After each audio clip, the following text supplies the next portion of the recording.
예전 어르신들이 계피 먹으면 혈이 잘 돈다라고 하는 이야기 들어보신 적 있으신가요? 세계 3대 향신료 중 하나인 계피는 혈관 속 지방을 빼주고 혈당을 낮춰주는데 좋은데요. 하지만 드실 때 꼭 주의하셔야 하는 점이 있습니다. 지금부터 계피의 효능과 함께 먹으면 좋은 꿀조합, 그리고 조심하셔야 하는 꽝조합에 대해 알려드리겠습니다. 우리 부모님들 나이가 들어가면서 여러 질환들이 불쑥불쑥 찾아오는데요. 그중 빼놓을 수 없는 게 바로 당뇨병입니다. 몸에서 인슐린 분비량이 부족해지거나 정상적인 기능을 하지 않게 되며 혈당이 높은 상태로 유지되는 게 당뇨의 특징인데요. 그래서 중장년층들은 혈당 관리가 정말 필수적입니다. 계피의 효능 첫 번째는 바로 혈당 관리에 좋은데요. 한 연구에 따르면 제2형 당뇨 환자를 대상으로 계피 추출물을 일정 기간 섭취하고 공복혈당과 당화혈색소를 관찰한 결과 수치가 감소하는 경향을 보였습니다. 여기서 공복혈당이란 8시간 이상 공복 상태에서 측정한 혈액 속 포도당 농도인데요. 쉽게 말하면 우리가 먹은 게 하나도 없는데 혈액 속의 당 수치가 높게 유지된다는 뜻입니다. 혈당이 계속 높게 유지되면 건강에 안 좋다는 사실은 많이 알고 계시죠? 또 이 계피를 가지고 동물 연구를 진행해 봤는데요. 그 결과 계피의 활성 성분과 폴리페놀이 인슐린 민감성을 개선해 줬습니다. 다시 말하면 인슐린은 혈당을 낮춰주는 역할을 하는데 이 인슐린이 우리 몸에 더 잘 작용하게끔 해준다는 건데요. 그래서 혈당 관리를 꾸준히 해야 하는 우리 부모님들에게 계피는 안성맞춤입니다. 계피의 효능 두 번째는 항염증 및 항산화 작용인데요. 요즘 아침에 일어날 때 허리가 뻐근하고 무릎이나 어깨처럼 관절 여기저기 쑤시지 않으신가요? 또 쉽게 피로해지고 예전보다 기운이 떨어지는 기분도 쉽게 느껴지는데요. 이런 현상들은 우리 몸 안에 염증과 산화 스트레스가 큰 영향을 줍니다. 계피에는 시나믹 알데히드라는 성분과 몸에 좋은 다양한 물질들이 들어있는데요. 이 성분들이 우리 몸속에서 염증을 일으키는 나쁜 신호를 막아주고 또 세포를 상하게 만드는 활성산소를 줄이는 데 도움을 줍니다. 쉽게 말하면 계피가 우리 몸속 구석구석 생기는 자잘한 염증들을 진정시켜주는 셈인데요. 이렇게 계피가 단순 향신료가 아니라 우리 몸 염증을 줄여주는 이로운 식품임을 보여줍니다. 계피의 효능 세 번째는 혈액 속 지방을 줄여줍니다. 우리 부모님들 나이가 더 들어가면서 콜레스테롤 수치나 중성지방 같은 것들이 신경 쓰이기 마련이실 텐데요. 건강검진을 받고 오면 이런 수치들이 유독 눈길이 갑니다. 계피에는 우리 몸이 더 건강하게 일할 수 있게 도와주는 성분들이 들어있는데요. 한 연구에 따르면 계피의 이런 성분들이 혈당 관리뿐만 아니라 중성지방, LDL 콜레스테롤 등 우리 몸에서 지방에 관련된 대사 과정에 도움이 된다고 이야기합니다. 이렇게 천연 보약이라고 할 만큼 계피는 우리 몸에 좋은 효능이 가득하지만 드실 때 꼭 주의하셔야 하는 것과 함께 드시면 좋은 조합들이 있습니다. 지금부터 차근차근 알려드릴게요. 시작 전에 구독 버튼을 꼭 눌러주세요. 일주일에 2번씩 알찬 건강 정보를 보내드리겠습니다. 계피와 함께 먹으면 좋은 꿀조합 첫 번째는 바로 사과입니다. 사과와 계피는 오래전부터 전 세계 사람들이 즐겨 찾는 익숙하고 친숙한 조합인데요. 사과 하루 한 알이면 의사를 멀리할 수 있다고 할 만큼 사과는 몸에 좋은 과일입니다.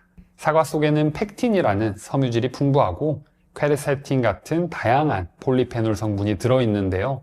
이렇게 섬유질이 많으면 우리가 식사를 하고 나서 혈당이 갑자기 확 오르지 않도록 도와주게 됩니다. 그래서 혈당 관리를 하셔야 하는 분들에게 섬유질이 많이 든 음식을 먹는 게 굉장히 중요한 거죠. 아시다시피 섬유질은 장 건강에도 도움을 주는데요. 이렇게 사과가 가진 풍부한 식이섬유와 항산화 물질은 자연스레 나이가 들며 약해지는 소화기관에 도움을 줄 수 있습니다. 여기에 계피를 함께 드시면 어떻게 될까요? 먼저 사과의 식이섬유와 폴리페놀이 음식물의 흡수를 조절하게 됩니다.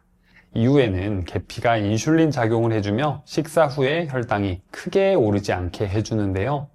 또 사과에는 안토시아닌, 퀘르세틴, 클로로겐산 등의 폴리페놀 성분이 풍부해서 항산화 작용, 항염증 효과가 있는 것으로 알려져 있습니다. 계피 속에도 시나믹 알데히드라는 폴리페놀이 들어있어 이 항산화작용, 항염증 효과를 더 높여줄 수 있는데요. 이렇게 항산화작용이 활성화되면 우리 몸을 해치는 활성산소를 없애주게 됩니다. 활성산소는 만성염증의 주범이기 때문에 활성산소의 감소는 만성염증 완화로 이어지며 건강을 유지할 수 있습니다. 사과와 계피는 함께 먹을 때 맛과 향이 서로 잘 어울리는데요. 사과를 얇게 썰어 계피가루를 살짝 뿌려 먹어도 맛있고 달콤하고 따뜻하게 사과 계피차를 드셔도 좋습니다. 사과 계피차 레시피는 더보기와 고정 댓글에서 확인해 보세요. 계피와 함께 먹으면 좋은 꿀조합 두 번째는 바로 오트밀입니다. 어디서 들어본 듯 하지만 생소한 이름인 오트밀은 귀리를 볶거나 찐 뒤 분수에 압착하여 만든 가공품인데요. 오래전 영국에서는 서민들이 한 끼 때우기 위해 먹던 음식이었지만 지금은 건강식으로 널리 알려진 음식입니다. 이 오트밀은 베타글루칸이라고 하는 수용성 식이섬유가 아주 풍부한데요. 베타글루칸은 식후에 포도당이 우리 몸에 흡수되는 것을 늦춰줍니다. 그래서 혈당 상승 곡선을 완만하게 만들어주는데요. 그래서 단순 탄수화물을 섭취했을 때보다 혈당을 낮추기 위한 인슐린 분비가 줄어들기 때문에 췌장의 부담을 줄일 수가 있습니다. 아까 말씀드린 것처럼 계피에도 공복혈당과 당화혈색소를 낮춰주는 효능이 있는데요. 그래서 오트밀과 계피를 함께 먹어주면 둘의 시너지 효과로 인하여 인슐린 민감성을 개선시켜주며 혈당이 크게 오르는 것을 막아줄 수 있습니다. 특히 오트밀에는 아베난스라마이드라는 물질이 포함되어 있는데요. 농촌진흥청과 전남대 의대 연구팀에 따르면 이 아베난스라마이드가 알츠하이머 치매 예방과 치료에 효과적인 것으로 확인했습니다. 아베난스라마이드라는 물질은 현재까지 곡물 중에서는 귀리에만 있는 물질로 알려져 있는데요. 전 세계 치매 환자의 약 70%는 알츠하이머성 치매로 추산되며 우리나라 국민들이 노후에 가장 걱정되는 병을 치매로 꼽았습니다. 오트밀과 계피 조합으로 챙겨 드시면 치매 예방은 물론이고 항산화 효과, 항염증 효과가 있어 장기적으로 봤을 때 건강을 챙길 수 있는 꿀조합이니 잘 기억하시고 챙겨 드시면 좋습니다. 오트밀과 계피를 활용한 음식으로 밥솥으로 만드는 오트밀 사과 계피빵이 있는데요. 이 레시피도 더보기와 고정 댓글에 올려주겠습니다. 계피와 함께 먹으면 좋은 꿀조합 세 번째는 바로 생강입니다. 생강과 계피 하면 떠오르는 음식은 대표적으로 수정과가 있는데요. 잣을 띄워 시원하고 달콤하게 후식으로 먹으면 속이 싹 내려가는 기분이 듭니다. 생강은 예로부터 속을 따뜻하게 해주고 소화를 돕는 식재료로 쓰여왔는데요. 배가 부룩하거나 속이 메스꺼울 때 생강차를 마셨던 경험 있으신가요? 한 연구에 따르면 생강은 소화를 돕고 속이 메스꺼울 때 그 증상을 완화해주며 소화불량 개선에 도움이 된다고 하는데요. 또 생강에는 진저롤과 쇼가올이라는 생리활성 물질이 많습니다. 이 성분들은 우리 몸에 염증이 생기는 걸 막기 위해 염증 매개 물질을 억제시켜주고 또 항산화 작용을 통해 활성산소를 줄여주는 역할을 하는데요. 그래서 일부 연구에서는 생강을 먹어주면 관절염 통증을 감소시키고 소화 개선에 도움을 줄 수 있다고 밝혀졌습니다. 계피와 함께 먹으면 좋은 꿀조합 네 번째는 바로 꿀입니다. 예전에는 몸이 아프거나 기운이 없을 때 꿀물을 타서 보약처럼 먹기도 했는데요. 그만큼 꿀은 다양한 곳에 활용되며 건강 보조제처럼 챙겨 먹는 음식이었습니다. 이렇게 아플 때 꿀물을 먹는 데는 꿀의 항균성 때문인데요. 꿀은 박테리아, 곰팡이, 바이러스 등을 물리친다고 알려져 있습니다. 또 항산화 성분이 풍부해서 만성염증을 줄여주기도 하는데요. 한 연구에 따르면 목이 아플 때 꿀을 먹으면 기침과 인후통 증상을 완화시켜준다고 밝혔습니다. 그리고 꿀은 우리 장 속에 유익한 박테리아가 클 수 있게 도와주는데요. 그래서 소화에 도움을 주기 때문에 꿀물을 소화제처럼 생각하고 한 잔씩 드셔도 좋습니다. 이런 꿀을 계피와 함께 먹으면 어떻게 좋을까요? 우선 면역력을 높이는 데 좋습니다. 앞서 꿀이 목 건강에 도움이 된다고 알려드렸는데요. 이것은 꿀의 항균 성분인 글루코스 옥시다제 때문인데요. 이 효소가 꿀에 작용을 하게 되면 꿀을 산성 환경으로 만들게 됩니다. 그러면 세균과 같은 병원균들은 이 산성 환경에서는 살아있기가 힘든데요. 여기에 계피의 활성 성분인 시나믹 알데히드 성분이 병원균의 세포를 직접적으로 파괴시키며 항균 작용을 강화하게 해줍니다. 그렇기 때문에 꿀물에 계피가루를 뿌려서 드시면 맛도 좋아짐과 동시에 겨울철 면역력 유지를 위해 아주 좋은 조합이 됩니다. 계피가루와 꿀을 이용해서 계피꿀을 만들어 드셔보면 좋은데요.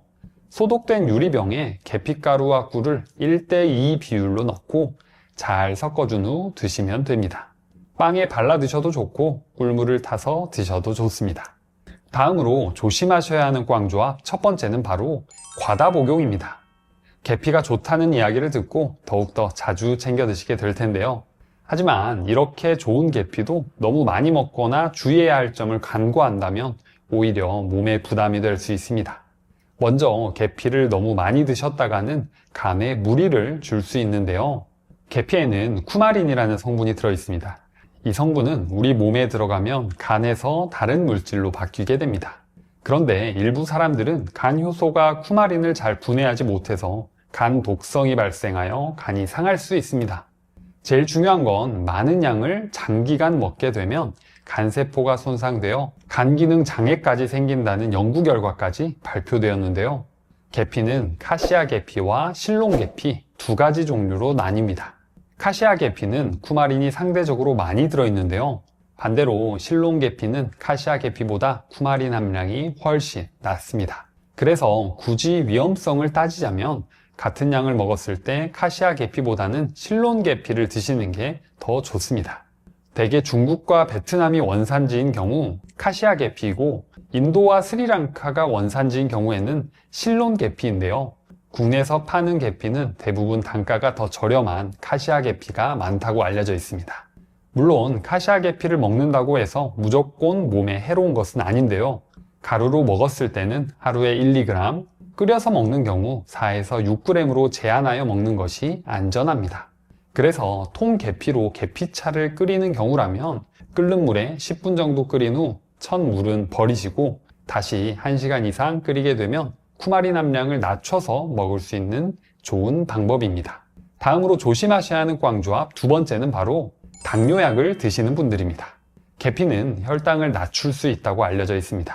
그런데 당뇨약을 드시고 계시다면 계피를 너무 많이 드실 경우 혈당이 너무 떨어질 위험이 있는데요.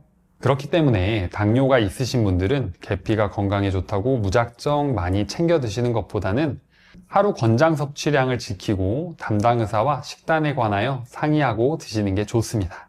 지금 듣고 계신 내용이 좋으시다면 구독과 알림 설정 그리고 주변에 공유해 주세요. 오늘 계피와 꿀조합 생강을 소개해 드렸는데요. 바로 이어서 생강의 효능과 꿀조합을 알아보겠습니다. 감기 몸살이나 떨어진 기력을 회복할 때 생강차 한 잔만큼 좋은 것도 없는데요. 생강은 우리가 잘 알지 못했던 다양한 효능을 가지고 있는 반면 일부에게는 독이 될 수도 있습니다. 오늘은 생강의 놀라운 효능을 시작으로 주의해야 할 꽝조합과 함께 먹으면 더 좋은 꿀조합에 대해 자세히 알아보겠습니다. 논어에 따르면 공자가 거의 매 식사마다 생강이 들어간 음식을 먹으며 몸을 따뜻하게 유지했다고 하는데요. 이렇게 생강은 아주 오래전부터 감기가 있거나 소화를 도와주면서 우리 건강을 챙겨주는 식재료 중 하나였습니다. 생강 속에는 생리활성 성분인 진저롤과 쇼가올이 있는데요. 먼저 진저롤은 신선한 생강에서 가장 많이 발견되는 성분으로 생강 특유의 매운맛을 내는 성분입니다. 특히 진저롤은 항염 효과와 항산화 효과에 탁월한데요. 그래서 관절염이나 염증성 질환을 완화해주고 산화 스트레스를 줄이기 때문에 우리 부모님들의 노화 방지를 막아주고 만성질환 예방에 좋습니다. 그리고 쇼가올 성분은 생강을 가열하거나 건조할 때 진저올이 쇼가올로 바뀌면서 몸에 더 좋은 효과를 보여주는데요. 항염증 효과는 최소 2배에서 최대 10배까지 차이가 나고 항산화 효과도 최소 2배 더 효과가 좋다고 알려져 있습니다. 그렇기 때문에 생강을 생으로 먹는 것보다는 말리거나 끓여서 먹는 게 훨씬 더 건강을 챙길 수 있는 방법이겠죠? 그렇다면 생강은 구체적으로 우리 몸에 어떻게 좋을까요? 첫 번째로 당뇨 예방에 좋습니다. 이란 테헤란 의대 연구에 따르면 생강이 당뇨 환자의 혈당 조절과 합병증 예방에 효과적인 보조요법이 될 수 있다고 밝혔는데요.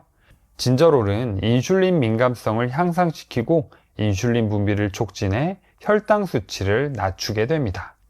쉽게 말해서 혈당을 낮추는 호르몬인 인슐린의 양을 많이 늘려주기도 하고 그 인슐린이 우리 몸에서 일을 잘할 수 있게 도와주는 역할을 한다는 뜻인데요. 이렇게 인슐린 저항성이 개선되면서 제2형 당뇨를 예방하고 관리하는데 아주 좋은 식재료 중 하나입니다. 두 번째로 혈관 건강에 좋습니다. 콜레스테롤 환자를 대상으로 한 연구에 따르면 하루 3g의 생강을 먹게 되면 나쁜 콜레스테롤이라고 불리는 LDL 콜레스테롤을 감소시키는 데 좋다고 하는데요. 이것은 진저롤 성분이 우리 몸속 혈관 내벽을 보호하고 콜레스테롤 수치를 낮춰서 심혈관 질환을 예방해 줍니다.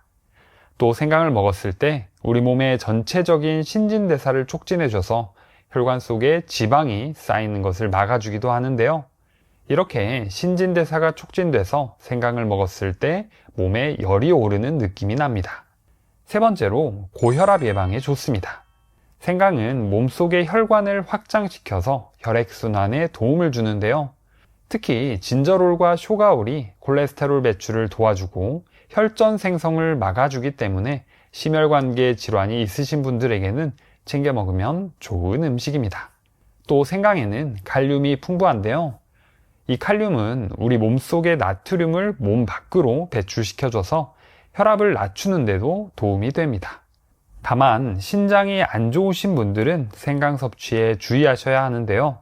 신장 질환이 있으신 경우 칼륨을 몸 밖으로 배출하지 못하여 고칼륨 혈증이 생길 수 있어 오히려 몸에 독이 될 수 있습니다. 네 번째로 항암 효과가 뛰어납니다.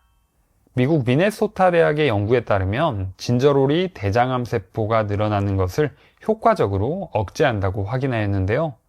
진저롤과 쇼가올은 항산화작용과 항염작용이 뛰어나다고 말씀드렸잖아요. 우리 몸에서는 활성산소라는 친구들이 몸 구석구석 세포들을 손상시킵니다. 그런데 생강이 이 활성산소를 제거하면서 몸을 보호하고 암이 생기는 것을 막아주는데요. 그렇기 때문에 생강뿐만 아니라 항산화 효과가 좋은 음식들을 잘 섭취해주는 게 좋습니다. 다섯 번째로 소화를 잘 되게 해줍니다. 일상에서 음식에 생강을 곁들이는 경우가 아주 많은데요. 장어구이를 먹을 때 곁들이는 생강채, 생선회와 함께 곁들이는 편생강, 이게 바로 소화를 촉진하기 위한 음식의 조합이기도 한데요. 생강 속 진저롤과 쇼가올은 우리 몸의 위를 자극해서 소화액이 잘 나오게 해주는데요. 소화액이 많아지면 자연스레 위장 운동이 많아지게 되고 음식물들의 소화가 원활해집니다. 이렇게 소화가 잘 되면 더불어 식욕까지 함께 증가해서 음식을 더 맛있게 먹을 수도 있습니다. 음식을 먹고 소화가 잘 안 돼서 속이 더부룩할 때 매실차를 찾는 경우가 많지만 생강차도 속을 내려주는데 좋기 때문에 매실차 대신 드셔보시는 것도 좋습니다. 이렇게 효능이 가득한 생강도 드시면 오히려 독이 되는 분들이 있는데요. 지금부터 생강과의 꽝 조합과 함께 먹으면 좋은 꿀 조합에 대해 알려드리겠습니다. 시작 전에 구독 버튼을 꼭 눌러주세요. 일주일에 2번씩 알찬 건강 정보를 보내드리겠습니다. 생강을 조심하셔야 하는 꽝 조합. 첫 번째는 바로 당뇨약을 드시는 분들입니다. 당뇨는 우리 췌장에서 인슐린 분비가 안 되거나 인슐린 저항성이 높아져서 고혈당 상태가 유지되는 질환 중 하나인데요. 그래서 당뇨 치료제로 인슐린을 직접 투여하거나 인슐린 분비를 촉진하는 약을 먹게 됩니다. 생강은 췌장의 베타세포를 자극하여 인슐린 분비를 촉진하게 되는데요.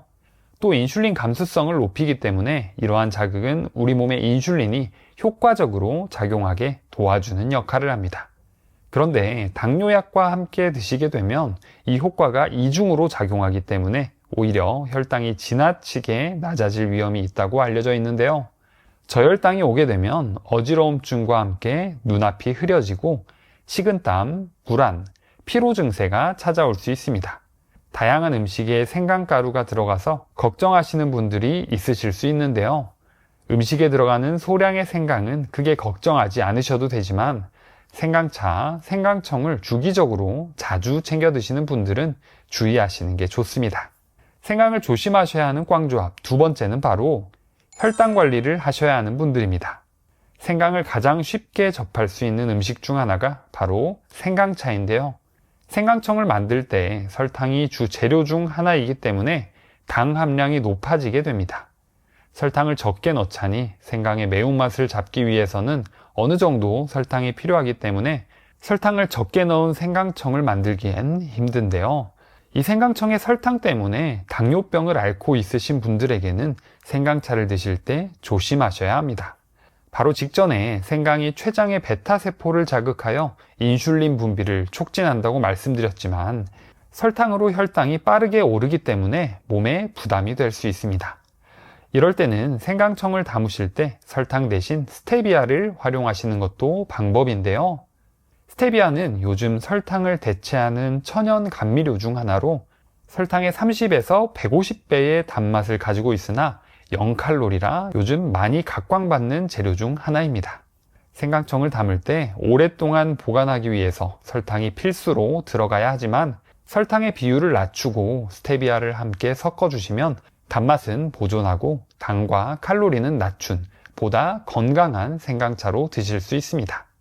생강을 조심하셔야 하는 꽝조합 세 번째는 바로 항응고제나 항혈소판제를 복용하시는 분들입니다. 위의 두 약들은 혈액이 응고되는 것을 방지하거나 지연시키기 위해 사용되는 약들인데요. 주로 심근경색이나 협심증, 뇌졸중을 겪으시는 분들이 많이 드시는 약들입니다. 이런 분들은 생강을 드실 때 조심하셔야 하는데요. 생강 속의 핵심 성분인 진저롤은 혈소판의 응집을 억제해서 혈액이 잘 응고되지 않도록 합니다. 이러한 작용은 위의 약들과 시너지 효과를 발휘하여 코피를 흘리거나 멍이 잘 들고 뇌출혈 등의 부작용이 생겨서 오히려 출혈 위험을 높일 수 있는데요. 그래서 항응고제나 항혈소판제를 드시는 분들이라면 생강차 등의 섭취를 자제하시는 게 좋습니다. 생강을 조심하셔야 하는 꽝조합 네 번째는 바로 위장질환이 있으신 분들입니다. 생강은 위산의 분비를 촉진시키는데요. 이 위산이 많이 분비되면 위 점막을 자극해서 위염이나 위궤양을 악화시킬 수 있습니다. 생강이 위장의 혈액순환을 원활하게 만들어 소화를 돕는다고 알려져 있는데요. 하지만 위 상태가 좋지 않으신 분들께는 위액이 너무 많이 분비돼서 오히려 속이 불편해질 수 있습니다. 그래서 위장병으로 고생 중이신 분들은 완치될 때까지는 생강차나 생강 섭취를 자제하시는 게 좋습니다. 다음으로 생강과 함께 먹으면 좋은 꿀조합 첫 번째는 바로 레몬입니다. 생강과 레몬은 서양에서도 즐겨 찾는 조합이며 해독 주스와 감기 예방으로 유명한데요. 생강의 알싸한 매운맛을 레몬의 상큼한 맛이 중화시키면서 함께 먹었을 때 아주 어울립니다. 레몬에는 비타민C가 아주 풍부한데요. 이 비타민C는 면역력을 높여주며 생강의 항산화 효과를 더욱더 높여주게 됩니다. 생강은 소화액 분비를 촉진해준다고 말씀드렸는데요. 레몬은 간에서 해독작용을 촉진시켜서 이 두 조합이 만나면 몸속 전체적인 신진대사가 촉진되어 우리 몸의 노폐물 배출을 원활하게 해줍니다. 노폐물을 배출해주기 때문에 체중을 빼고 싶으신 분들은 아침 공복에 생강 레몬차를 드시는 것도 좋은데요. 생강청을 따뜻한 물에 풀고 그 위에 레몬 1개를 짜서 드시면 됩니다. 생강은 하루에 2에서 4g 정도 드시면 되고 레몬이 없으시면 100% 레몬 주스를 활용하셔도 됩니다. 이렇게 따뜻하게 마시면 레몬과 생강이 체온을 올려주면서 지방 연소를 촉진하는데요. 또 몸의 염증을 줄이고 식욕까지 억제해주는 효과가 있어 체중 감량에 좋습니다. 두 번째는 바로 대추입니다. 생강과 대추 하면 예로부터 전통차 조합으로 익숙한데요. 대추는 비타민C와 플라보노이드 그리고 사포닌이 풍부하게 들어있습니다. 이 성분들은 우리 몸에서 강력한 항산화 작용과 항염 효과를 나타내서 건강을 유지하는 데 큰 도움을 주는데요. 특히 면역세포의 활성을 촉진시키면서 면역력을 높여주고 활성산소를 제거하며 산화 스트레스를 줄이는 데 좋습니다. 그리고 대추에는 아미노산과 비타민이 풍부한데요. 이 성분들이 우리 몸에서 피로 회복을 줄이는데 큰 역할을 해줍니다. 그래서 생강차에 대추를 곁들여서 먹으면 지쳤던 기력을 회복하는데 좋은 방법이 됩니다. 세 번째는 바로 꿀입니다. 생강청을 담을 때 꿀을 활용하면 정말 좋은데요. 꿀은 설탕보다 건강한 느낌이 나서 음식을 만들 때 어디서나 활용하기 좋습니다. 단순 설탕을 대체하는 것보다는 건강을 챙기는 면역력 식품이기도 한데요. 한 연구에 따르면 꿀에는 항산화 성분이 풍부해서 활성산소에 의해 손상되기 쉬운 우리 몸을 보호하여 만성염증을 줄여주는 데 좋습니다. 또 꿀에는 장 속에서 유익한 박테리아가 클 수 있게 촉진해 주는데요. 그래서 소화가 잘 되는 것은 물론 장 건강까지 챙길 수 있습니다.